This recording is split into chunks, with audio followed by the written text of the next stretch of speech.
ఓం శ్రీ మాత్రే నమః. ఛానల్లోకి స్వాగతం అండి. ఈ వీడియోలో మనం గ్రహస్థితిని అనుసరించి మిథున రాశి వారు ఎటువంటి ఫలితాలు పొందబోతున్నారో తెలుసుకుందాం. ఈ రాశి వారికి జూన్ 29వ తేదీ ఆదివారం జరగబోయేది ఏంటి, ఈ రాశి వారి ఇంట్లో ఎటువంటి శక్తి దాగి ఉంది, ఆ శక్తి ఏ విధంగా బయటికి రాబోతోంది, ఈ శక్తి బయటికి రావడం వల్ల వీరి జీవితం ఎటువంటి మలుపు తిరగబోతోంది, అలాగే ఈ సమయంలో మీరు చేసుకోవలసిన దేవతారాధన, అలాగే పాటించవలసిన పరిహారాల గురించి పూర్తి వివరాలన్నీ కూడా ఈ వీడియోలో మనం తెలుసుకుందాం. కానీ అంతకంటే ముందుగా మీరు కనుక మన ఛానల్ ఇప్పటి వరకు సబ్స్క్రైబ్ చేసుకోకపోతే సబ్స్క్రైబ్ చేసుకొని పక్కనే వచ్చిన బెల్ ఐకాన్ నొక్కి ఆల్ సెలెక్ట్ చేసుకుంటే మేము ఇలాంటి వీడియోస్ అప్లోడ్ చేయగానే ముందుగా మీకు నోటిఫికేషన్ వస్తుంది. అలాగే మీ ఫ్రెండ్స్ అండ్ ఫ్యామిలీ మెంబర్స్లో మిథున రాశి వారు ఎవరైనా ఉంటే వారితో మర్చిపోకుండా ఈ వీడియోని షేర్ చేసుకోండి. అలాగే వీడియోని ఎక్కడా కూడా స్కిప్ చేయకుండా చివరి వరకు చూస్తేనే మేమేం చెప్తున్నామో మీకు పూర్తిగా అర్థమవుతుంది. ఇక వివరాల్లోకి వెళ్ళిపోతే, ఈ రాశివారు సహజంగా మంచి వ్యక్తిత్వాన్ని కలిగి ఉంటారు. ఇతరులకు సహాయం చేయడంలో ముందుంటారు. ఇక ఏదైనా పనిని సాధించాలి అంటే అది పూర్తయ్యేంత వరకు నిద్రపోని మనస్తత్వాన్ని కలిగి ఉంటారు. అది ఎంతటి కష్టమైన పనైనా సరే విజయవంతంగా సాధించేంత వరకు పోరాడుతారు. ఈ రాశివారు కార్యదీక్షత, కార్యదక్షతను కూడా కలిగి ఉంటారు. మంచి చెడు ఆలోచించాక మాత్రమే మీరు ఏ పనైనా మొదలు పెడతారు. ఇక ఈ రాశివారి జాతకం ప్రకారం చూసుకున్నట్లయితే వీరి జీవితంలో ఒడిదుడుకులు అలాగే సమస్యలు కూడా అధికంగా ఉంటాయి. కుటుంబ బాధ్యతలను కూడా ఎక్కువగా అనుభవించవలసి ఉంటుంది. వీరి జాతక రీత్యా ఆర్థిక పరిస్థితుల కారణంగా కూడా అప్పులు కూడా చేయవలసి వస్తుంది. ఇటువంటి పరిస్థితులు కూడా మీకు ఎదురవుతాయి. అయితే ముఖ్యంగా కొంతమంది శత్రువుల మూలంగా కూడా మీరు జీవితంలో అనేకసార్లు నిందలు, ఆరోపణలు భరించవలసి వస్తుంది. మీరు చెయ్యని తప్పులకి కూడా నేరారోపణ ఎదుర్కోవాల్సి ఉంటుంది. అయితే ఈ రాశి వారి యొక్క జీవిత గమనాన్ని బట్టి వారి యొక్క స్వభావాన్ని కూడా మనం అంచనా వేయవచ్చు. పరిస్థితులకు తగ్గట్లుగా చురుగ్గా వ్యవహరించే స్వభావం కూడా ఈ రాశి వారికి ఉంటుంది. వీరికి లాభదాయకంగానే ఉంటుంది. ఈ రాశివారు వారి జీవితంలో ఎదగాలని ఎంత ప్రయత్నం చేసినా కానీ వారిని అణగదొక్కడానికి ఒక వ్యక్తి ఎప్పుడూ కూడా వారి వెంటనే ఉంటారు. అంటే ఎంత ఎదగాలని ప్రయత్నం చేసినా కానీ వారిని నిరుత్సాహపరిచే వ్యక్తి ఎప్పుడూ కూడా వారి వెంట, అంటే వారి పక్కనే ఉంటూ ఉంటారు. ఇలాంటి వ్యక్తుల మూలంగా కొన్ని సందర్భాలలో అవకాశాలను అందిపుచ్చుకోలేకపోతారు. ఒకవేళ ఎంత కష్టపడి అవకాశాలను అందిపుచ్చుకున్నా కూడా వాటి వల్ల వీరికి ఎటువంటి ఉపయోగం అనేది ఉండదు. అయితే ఈ రాశివారు జీవితంలో ఎటువంటి పరిస్థితులు వచ్చినా కానీ పట్టుదలతో ముందుకు సాగినట్లయితే కనుక ఖచ్చితంగా మీ జీవితంలో అనేక రకాల శుభ ఫలితాలను అందుకుంటారు. ఇక ఈ సమయంలో మీలో దాగి ఉన్న ఒక శక్తి అనేది బయటికి పోతుంది. చాలా కాలంగా మీకు తెలియకుండా దాగి ఉన్న ప్రతికూల శక్తి ఈ సమయంలో అది బయటికి రావడం వల్ల మీరెంతో కాలంగా ఇబ్బంది పడుతున్న అనారోగ్య సమస్యలు కానీ ప్రతికూల ఫలితాలు కానీ అన్నీ కూడా దూరం అయిపోతాయి. ముఖ్యంగా ఆర్థిక పరిస్థితులు మిమ్మల్ని ఎంతో కాలంగా ఇబ్బంది పెట్టిన సందర్భాలు కూడా ఉన్నాయి. క్రమక్రమంగా ఆర్థికంగా దిగజారిపోయిన పరిస్థితులు చూశారు. ఆర్థికంగా ఎదగడానికి ఎంత కృషి చేసినా కూడా ఎటువంటి ఫలితాలు కనబడట్లేదు.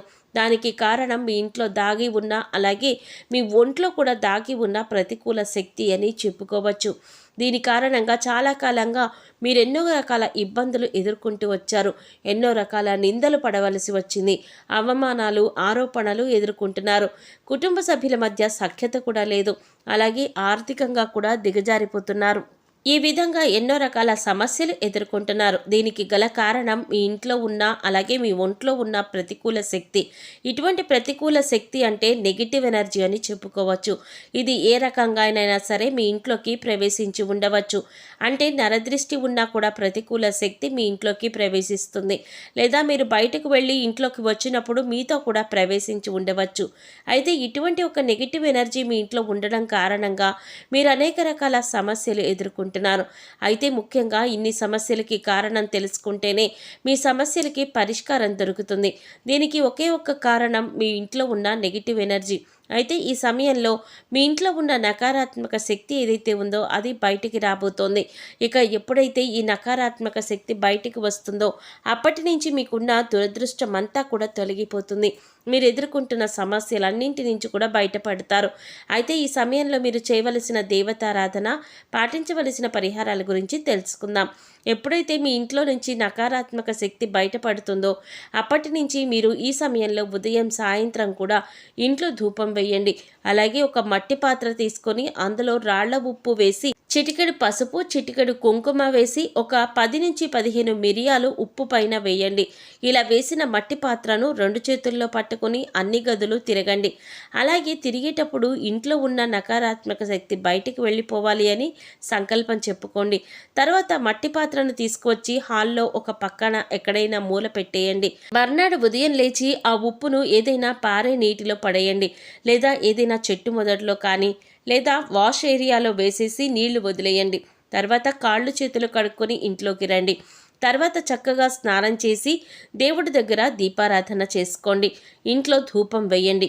ఇక ఎప్పుడైతే ఈ విధంగా పరిహారం చేస్తారో అప్పుడు ఇంట్లో ఉండే నకారాత్మక శక్తి అంతా కూడా బయటికి వెళ్ళిపోయి ఇంట్లోకి సకారాత్మక శక్తి అంటే దైవశక్తి ప్రవేశిస్తుంది. లక్ష్మీదేవి ప్రసన్నమవుతుంది. మీరు పడినటువంటి కష్టాలన్నీ కూడా దూరం చేసుకోవచ్చు. సకల శుభాలు చేకూరుతాయి. ఆర్థికంగా పురోగతి సాధిస్తారు. గతంలో మీరేవైతే సమస్యలు ఇబ్బంది పడ్డారో అటువంటి సమస్యలన్నింటికి కూడా చక్కటి పరిష్కారం దొరుకుతుంది. సమస్యలు కష్టాలు అన్నీ కూడా ఒక్కొక్కటిగా తీరిపోతాయి. గతంలో మీరు కోల్పోయిన ధనం పొందే అవకాశం కూడా తిరిగి మీకు లభిస్తుంది. ఆర్థిక పురోగతిని చూస్తారు. అలాగే ప్రతి శుక్రవారం లక్ష్మీదేవి ఆరాధన చేయండి. విశేషంగా కనకధార స్తోత్రాన్ని పఠించండి. శుక్రవారం లలితా సహస్రనామాలు చదువుకోండి. ఇలా చేయటం వల్ల మీ ఇంట్లో పాజిటివ్ ఎనర్జీ కనిపిస్తుంది. మీరు చేసే ప్రతి పని కూడా విజయవంతంగా పూర్తి చేస్తారు. తద్వారా ఆర్థిక పురోగతి కూడా సాధిస్తారు. అలాగే ఎప్పుడైతే ఒక శక్తి బయటికి వెళ్ళిపోతుందో అప్పుడు మీరు పెట్టిన పెట్టుబడికి రెట్టింపు లాభాలు అనేవి పొందుతారు. దీనివల్ల ఆర్థిక పురోగతి కూడా సాధిస్తారు. అలాగే ఉద్యోగానికి సంబంధించి మీకున్న ప్రతి సమస్యకి పరిష్కారం మీకు లభిస్తుంది. మీకున్న ప్రతి సమస్యకి కూడా సమాధానం అనేది దొరుకుతుంది. అనారోగ్య సమస్యల నుంచి బయటపడతారు. ఎప్పుడైతే నకారాత్మక శక్తి బయటకు వెళ్ళిపోతుందో ఎంతో కాలంగా ఇబ్బంది పడుతున్నటువంటి అనారోగ్య సమస్యలన్నీ కూడా తగ్గుతాయి. ఇకపై మీరు ఏ పని చేస్తున్నా కూడా మీ ఇష్టదైవ నామస్మరణ చేస్తూ ఉండడం వల్ల మీకు దైవ బలం కూడా పెరుగుతుంది. అంతేకాదు మీరు వంట చేస్తున్నా లేదా జర్నీ చేస్తున్నా అలాగే ఖాళీ సమయంలో కూడా మీరు మీ ఇష్టదైవ నామస్మరణ చేయడానికి ప్రయత్నించండి. ప్రతిరోజు ఇంట్లో దీపారాధన చేయండి. రోజుకొకసారి ధూపం వేయండి. అప్పుడు ఎటువంటి నకారాత్మక శక్తి ఇంట్లోకి ప్రవేశించదు. వీలైనంత వరకు దాన ధర్మాలు చేయండి. మూగ జీవాలకు, పశుపక్షాదులకు తాగడానికి నీరు, తినడానికి ఆహారాన్ని ఏర్పాటు చేయండి. సో చూశారు కదండి, జూన్ 29వ తేదీ ఆదివారం మిథున రాశి వారి జాతక రీత్యా ఎటువంటి ఫలితాలు పొందబోతున్నారు, అలాగే వీరి ఇంట్లో ఏ శక్తి దాగి ఉంది, ఆ శక్తి ఏ విధంగా బయటకు వస్తుంది, ఇలా బయటికి రావడం వల్ల మీ జీవితంలో ఎటువంటి మలుపు తిరగబోతోంది, అలాగే ఈ సమయంలో మీరు ఏ పరిహారం చేసుకోవడం వల్ల జీవితంలో ఉన్నతి సాధిస్తారు అనే పూర్తి వివరాలన్నీ కూడా ఈ వీడియోలో మనం తెలుసుకున్నాం కదా. ఈ వీడియో మీకు నచ్చినట్లయితే లైక్ చేసి మీ ఫ్రెండ్స్ అండ్ ఫ్యామిలీ మెంబర్స్లో మిథున రాశి వారు ఎవరైనా ఉంటే వారితో మర్చిపోకుండా ఈ వీడియోని షేర్ చేసుకోండి. అలాగే ఇప్పటి వరకు మన ఛానల్ కనుక సబ్స్క్రైబ్ చేసుకోకపోతే సబ్స్క్రైబ్ చేసుకొని పక్కనే వచ్చిన బెల్ ఐకాన్ నొక్కి ఆల్ సెలెక్ట్ చేసుకుంటే మేము ఇలాంటి వీడియోస్ అప్లోడ్ చేయగానే ముందుగా మీకు నోటిఫికేషన్ వస్తుంది. మరో చక్కటి వీడియోతో మళ్ళీ కలుద్దామండి. ఓం శ్రీమాత్రే నమః.